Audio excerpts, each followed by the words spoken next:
ထည့်သွားတဲ့ဂျပန်ကီမိုနိုဝတ်စုံတွေဝတ်ဆင်ထားပြီးချစ်စရာကောင်းတဲ့မျက်နှာလေးတွေရှိကြတဲ့ဂျပန်ရိုးရာဟီနာအယုတ်တွေအပြည့်မှန်းကြည့်ရင်သမီးမိန်းကလေးတွေကျမ်းမာပျော်ရွှင်ဖို့ဆူတောင်းပေးတဲ့ချစ်စရာအယုတ်လေးတွေပါဒါပေမဲ့အဲ့ဒီအယုတ်တွေရဲ့မျက်လုံးတွေကညာဘက်ဆိုတင့်ကိုစိုက်ကြည့်နေပြီးသူတို့ရဲ့သပင်တွေကလည်းလူတစ်ယောက်လိုတဖြည်းဖြည်းရှည်လာတယ်ဆိုရင်တင်ရှုံမလားရှေးခေတ်ဂျပန်ရိုးရာယုံကြည်မှုအရာဟီနာရုပ်တွေဟာရိုးရိုးအယုတ်တွေမဟုတ်ကြပါဘူး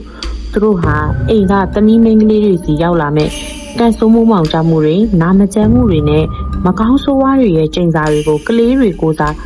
အယုတ်ရဲ့ကိုယ်တွေကိုစုပ်ယူပြီးကာဝယ်ပေးကြတယ်လို့ယုံကြည်ကြပါတယ်ဆိုလိုတာကဒီအယုတ်တွေကအနုလက္ခဏာဆောင်တဲ့စွမ်းရည်တွေဝိညာဉ်တွေသူ့လွှမ်းထားတဲ့ပုံတစ်ပုံလိုဖြစ်နေတာပါဒါဟာကောလာဟာလတမဟုတ်ပါဘူးဂျပန်နိုင်ငံ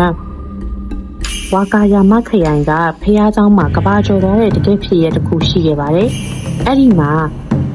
ရှိတဲ့အိုကီကုလို့ခေါ်တဲ့ဟီနာရုံးမလေးဟာမူလကသပင်းတူတူလေးပဲရှိခဲ့တာပါ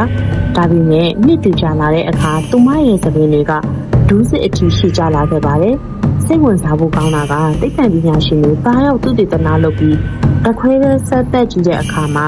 အဲ့ဒီအယုတ်ရဲ့သပင်တွေကတကယ်လူသားရဲ့သပင်တွေဖြစ်နေတာကိုတွေ့ရှိခဲ့ရပါတယ်စိတ်ပညာနဲ့တန်တာကြီးအရာကလေးတွေဟာသူတို့ရဲ့အယုတ်တွေပေါ်မှာစိတ်ခံစားချက်အလွန်အကျွံပေးတတ်ကြပါတယ်တခါတည်းရင်ကလေးတစ်ယောက်ဆုံးပါသွားတဲ့အခါအဲ့ဒီကလေးရဲ့ဝိညာဉ်ဒါမှမဟုတ်စိတ်ဆွမ်းအင်းတွေက